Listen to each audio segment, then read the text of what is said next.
तैयारी स्टार्ट। देश की जेलों में कैदियों की क्षमता से अधिक संख्या का मुद्दा हमेशा से ज्वलंत रहा है।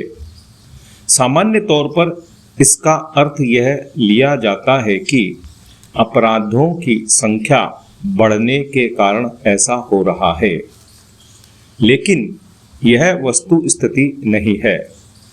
कैदियों की भरमार की वजह यह है कि जेलों में ऐसे लोगों को भी कैदी बनाया जा रहा है जिन्हें कानूनी और न्यायिक तौर पर बंदी बनाने की जरूरत नहीं है। इनके खिलाफ जमानती अपराध दर्ज हैं। उन्हें जेल भेजे बिना जमानत दी जा सकती है। इसके बावजूद ये जेल में है, तो इसका अर्थ है कि ट्रायल कोर्ट ने उनकी जमानत मंजूर नहीं की।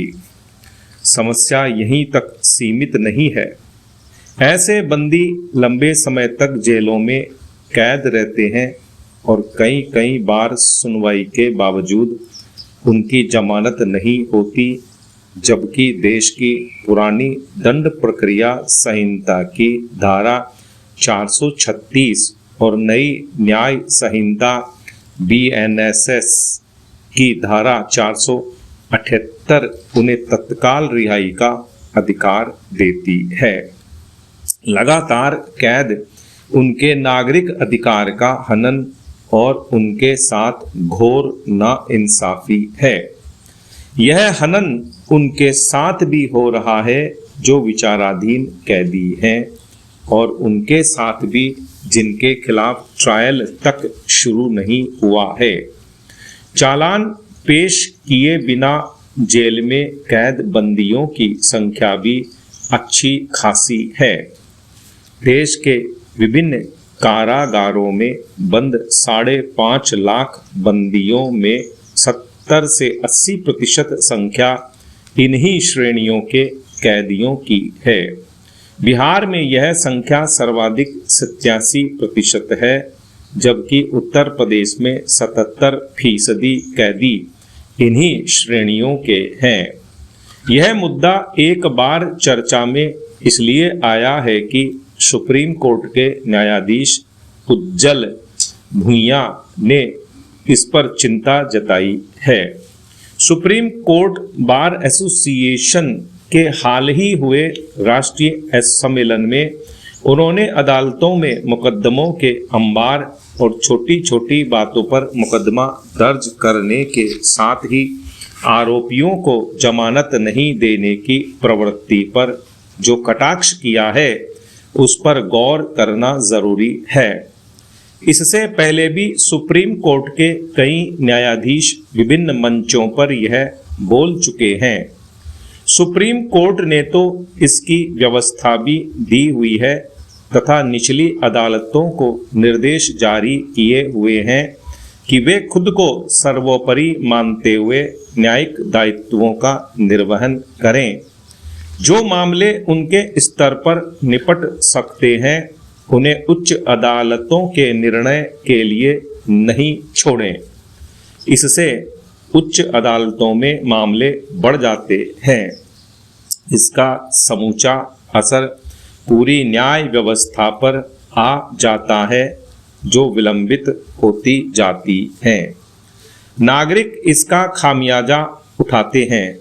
इसमें कोई संदेह नहीं कि सुप्रीम कोर्ट ने नागरिकों को उनके अधिकार और सहज न्याय सुलभ करवाने के लिए फास्ट ट्रैक कोर्ट, विधिक सहायता समितियों के गठन सहित कई कदम उठाए हैं, लेकिन यह भी सच है कि इसके बावजूद कुछ कमी निरंतर महसूस की जा रही है। न्याय व्यवस्था में आमजन का भरोसा कायम रखने के लिए इस कमी को दूर करने का सुचारू तंत्र बनाने की जरूरत है। राजस्थान में गौ सेवा केवल भावनात्मक मुद्दा नहीं, बल्कि सामाजिक और सांस्कृतिक आस्था का केंद्र भी है। यही कारण है कि जब सरकार गो सेस के नाम पर जनता से हजारों करोड़ रुपए वसूलती है तो उम्मीद यह रहती है कि यह राशि सीधे गोवंश के संरक्षण, पोषण और उपचार में लगेगी। हाल में सामने आए आंकड़े इस भरोसे पर गहरी चोट करते नजर आ रहे हैं।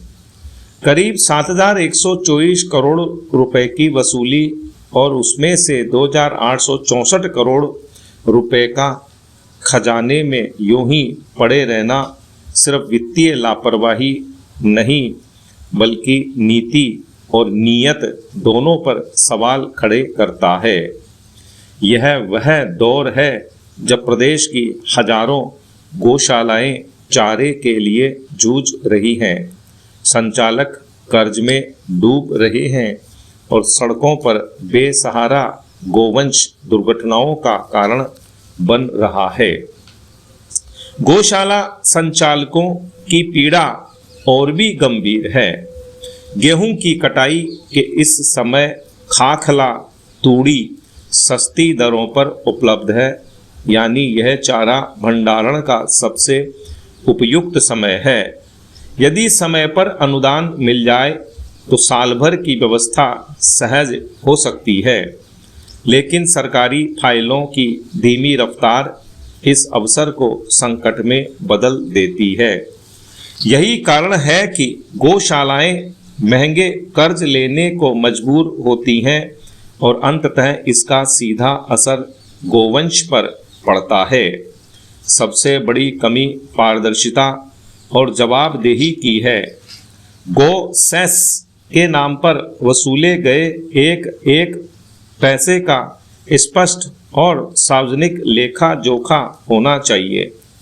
किस जिले को कितना अनुदान मिला, किस गौशाला को कितना और कब आवंटित हुआ, यह जानकारी न केवल उपलब्ध हो बल्कि नियमित रूप से अपडेट होने के साथ इसकी ऑडिट भी होनी चाहिए। एक स्वतंत्र मॉनिटरिंग तंत्र की आवश्यकता है। केवल घोषणाएं और आंकड़े पर्याप्त नहीं है, जमीन पर बदलाव भी दिखना चाहिए। गो सेवा केवल नारे और सेस तक सीमित नहीं रहनी चाहिए। यह सरकार की संवेदनशीलता और प्रशासनिक दक्षता की परीक्षा है।